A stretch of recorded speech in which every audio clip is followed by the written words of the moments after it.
Shalom. Selamat pagi Amang, Inang, dan saudara-saudara di dalam Yesus Kristus Tuhan kita.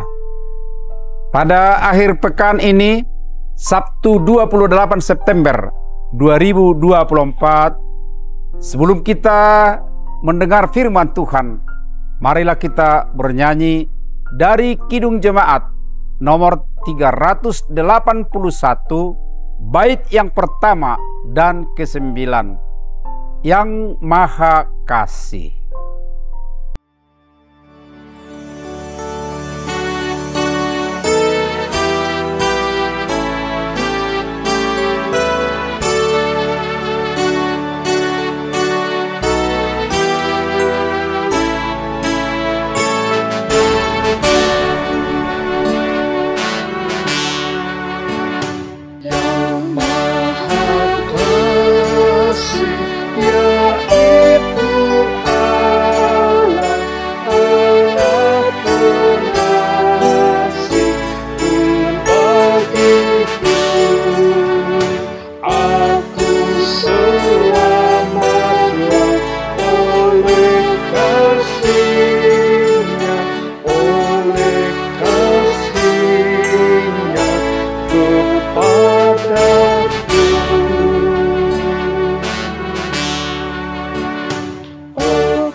Nas Harian Almanak HKBP dari Markus 5 ayat 19 berkata, Yesus tidak memperkenankannya, tetapi ia berkata kepada orang itu, pulanglah ke rumahmu, kepada orang-orang sekampungmu, dan beritahukanlah kepada mereka segala sesuatu yang telah diperbuat oleh Tuhan atasmu, dan bagaimana ia telah mengasihani engkau.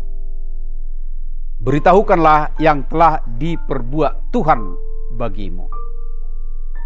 Tidak jarang di antara kita yang sudah lama menjadi Kristen, ada yang berkata, tidak tahu apa yang akan saya beritakan tentang Kristus kepada orang lain. Lalu dia anggap sudah selesai pertanggungjawaban tentang amanat agung dari Kristus.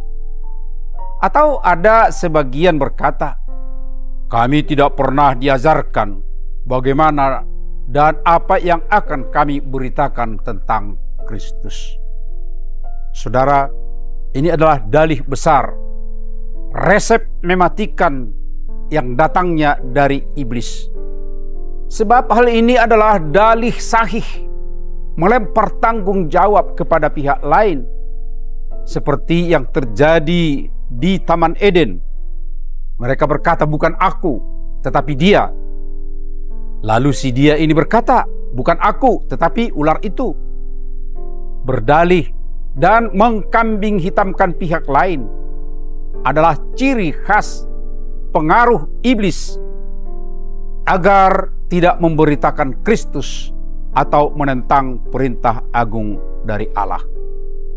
Hari ini firman Tuhan memperlengkapi setiap orang untuk memberitakan dia di tengah kehidupan sehari-hari. Tentu agar tidak berdalih lagi. Begitu kan? Mudah saja, tidak berbelit-belit, dan tidak harus berbahasa teologi yang tinggi. Tidak perlu harus menuliskan, walaupun tidak dilarang. Yesus mengajarkan, pertama, perhatikan atau sadari apa saja yang telah dikerjakan Tuhan Yesus dalam dirimu sendiri. Dan tentu hal ini tidak sulit, saudara, sebab seorang Kristen pasti tahu yang dikerjakan oleh Tuhan bagi dirinya sendiri. Tidak mungkin tidak ada yang dikerjakan Kristus dalam diri kita masing-masing. Kedua, beritahukanlah perbuatan kasih atau pengasihan Tuhan itu. Tidak sulit kan?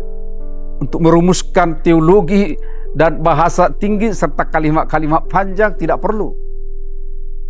Cukup dari perbuatan Yesus dalam hidup kita masing-masing yang diberitakan kepada orang lain. Berita tentang perbuatan atau pengasihan Tuhan itu akan membukakan hati orang lain tentang kebaikan dan kepedulian Tuhan atas pergumulan orang di tengah kehidupan sehari-hari. Lalu yang ketiga, memberitahukan perbuatan dan pengasihan Tuhan tidak harus ke tempat yang jauh sekali, seperti para rasul yang dipersiapkan khusus oleh Tuhan. Justru Tuhan menegaskan agar pulang ke rumahnya, bersiap diri, dan memberitahukan kepada orang sekampungnya, orang-orang dekat di daerah tinggalnya, bahkan kerabatnya. Bukankah zaman dulu teman sekampung itu adalah orang-orang yang masih ada hubungan dengan kekerabatan? Lihat, tidak harus ke tempat jauh kan? Tidak harus kursus bahasa asing dulu kan? Firman kali ini amat jelas dan tegas. Setiap orang harus memberitakan perbuatan dalam hidupnya. Bukan harus kepada orang yang berada di tempat dan budaya yang jauh. Jadi sekarang yang diperlukan adalah kesediaan dan kemauan masing-masing. Dan tentu sebagai orang Kristen yang baik, Anda mau memberitahukannya kepada orang lain kan? Amin. Marilah kita bernyanyi dari buku ND nomor 457, bait 1 dan kelima. Bagas ni haholongan.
Marilah kita berdoa.